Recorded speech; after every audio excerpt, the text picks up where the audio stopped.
What is it to be married to someone for over 62 years and love him for 3 years before that? Marvin was my life partner.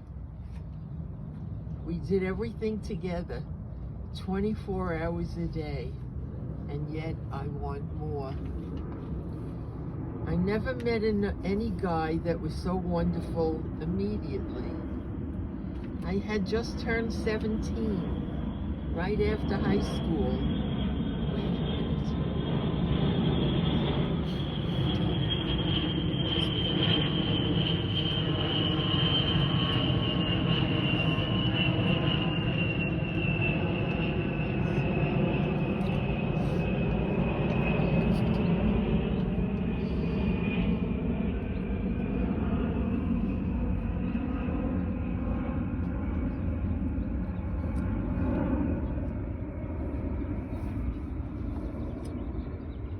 I went to get a summer job in South Fallsburg in the Catskills, New York.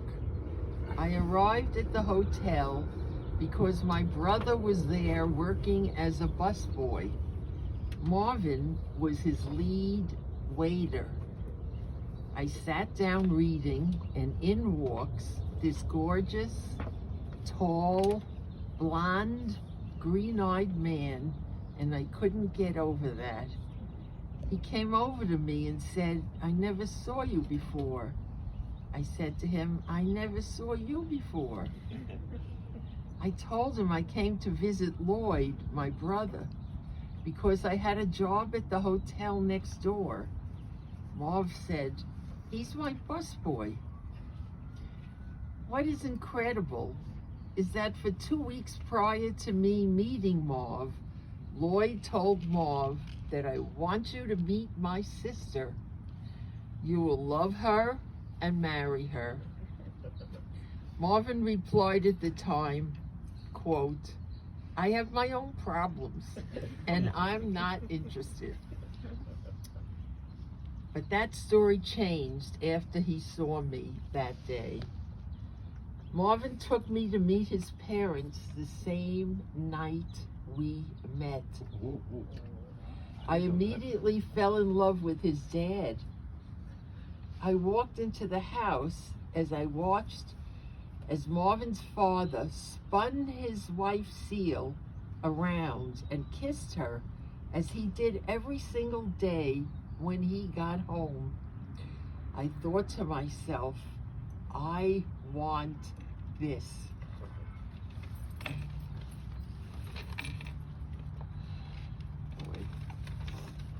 We dated 3 years before we were married, while both in college.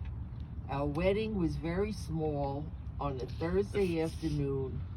Marvin made me feel like I was perfect. We were very young and we were very much in love. He treated me like a princess. He was just perfect. I never had any type of connection with any other guy like I had with Marv. Marvin was an electrical engineer in New York, working with the missile system. And I was a teacher in a public school in a very difficult neighborhood. We lived with my grandma in a one-bedroom apartment for 1 month before moving to Missouri, because that was better than living with either set of parents. My grandma was a card shark who played canasta, so she was never home until late at night. And we went in, and that was our early time. After Missouri, and a little over 2.5 years later, Eric was born. And 4 years after that, Douglas was born. Now, as a family, Marvin was very involved with his sons every day. He taught them how to play golf and baseball, and was interested in their schoolwork. He continued to be a very loving husband to me, for our children saw that every day. I can see how my boys have learned from their father. We were in harmony because we were always on the same wavelength. Marv always looked out for me. Everyone needed to be kind to me, otherwise they would hear about it. Marv always wanted me to have the best of everything. If someone said something I didn't agree with, he came to my defense 100% of the time.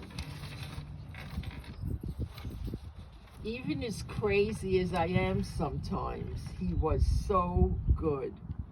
It was an instinct for him to take care of me. I don't think I ever opened up a car door or pulled out my chair because Marvin got there first to open it up for me. I've never seen a man that was so selfless and always put me and his children first to the day he died. Marvin, I miss you. Nothing will ever be the same. Thank you for all the kindness and love you have always given me. Thank you for setting the example to our kids so that they grow up to be such great men. Thank you for being a great father, husband, friend, business partner, brother, uncle, lover, and my everything. My love for you is forever. Thanks for the beautiful memories. You are surely missed. With all my love, Arlene. Happy Father's Day to all. Good dreams, Marv.